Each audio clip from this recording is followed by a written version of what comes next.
like someone is up to no good. Uh-oh, if the police catch someone stealing, they have every right to arrest that person because they've got some pretty good evidence. I saw you steal that money. Hold everything! If someone's accused of a crime, they have rights too, no matter how innocent or guilty they look.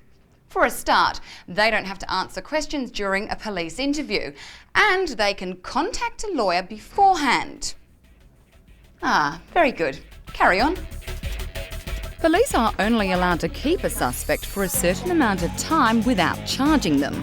It varies from case to case, but it's usually 2 or 4 hours.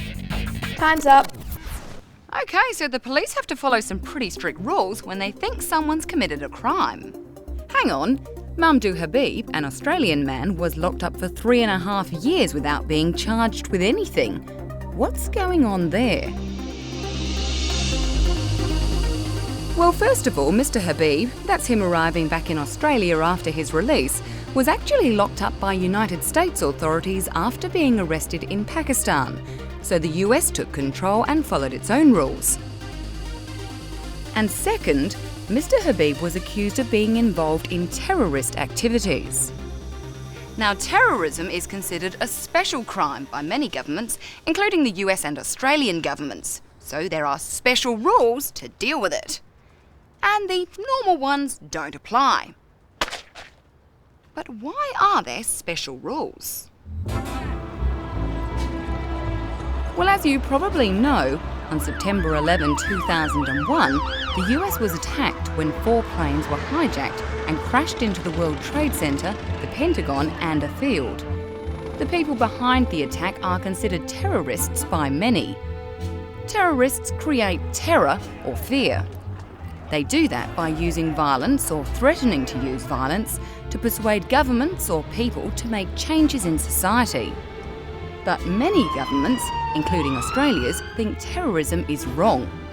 And after September 11, they wanted more power to try and stop it.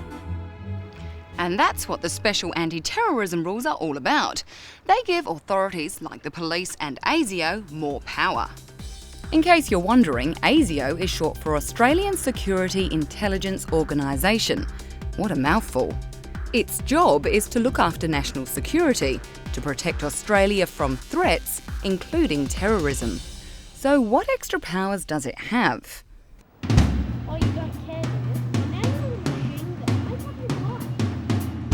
Well, normally authorities can't arrest anyone unless they have some actual evidence they've committed a crime. And there's nothing going on here to suggest that. After all, it's perfectly legal to talk on a phone outside a gun shop.